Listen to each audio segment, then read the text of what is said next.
ठाणे मनपा निवडणुकीमध्ये तुम्हाला वाटतंय की ह्यावेळेला शिंदेंना मागे टाकता येईल तुम्हाला, जर दोन भाऊ एकत्र आले आणि एकत्रितरित्या तुम्ही निवडणुकींना सामोरे जाताय तर? का नाही टाकता येणार?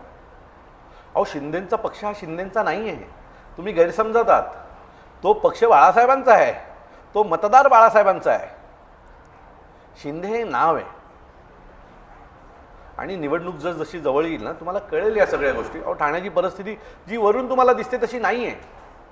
तुम्ही नगरसेवकांना 5 करोड रुपये दिलेत, 10 करोड रुपये दिलेत, त्यांनी काय मतदार वळणार नाही आहे. त्या नगरसेवकांबद्दल राग तयार होतो लोकांच्या मनामध्ये की माझ्या नगरसेवकांनी पैसे घेतले आणि पक्ष बदलला आहे.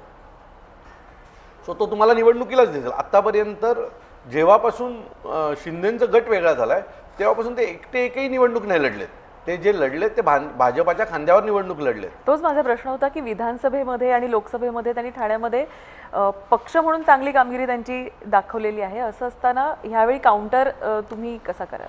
हे बघा, शिवसेना, शिंदे गट, भारतीय जनता पक्ष, राष्ट्रवादी काँग्रेस, रिपाई, 5 पक्ष एकत्र घेऊन तुम्ही लढताय हो.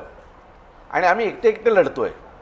म्हणजे तुम्हाला 1,05,000 जणांना मिळून मतं मिळाली हे मोठं आहे की मी एकटा लढून मला 45,000 मतं मिळाली आहेत.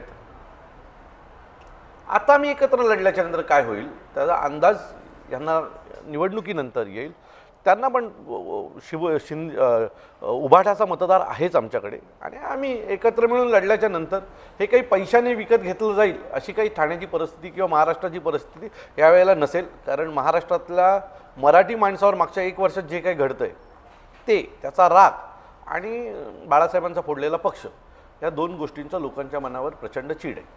आणि त्यातून मला असं वाटतं की सगळी मराठी लोक ही सन्माननीय राजसाहेब ठाकरे आणि उद्धवसाहेब यांच्यासोबत राहतील.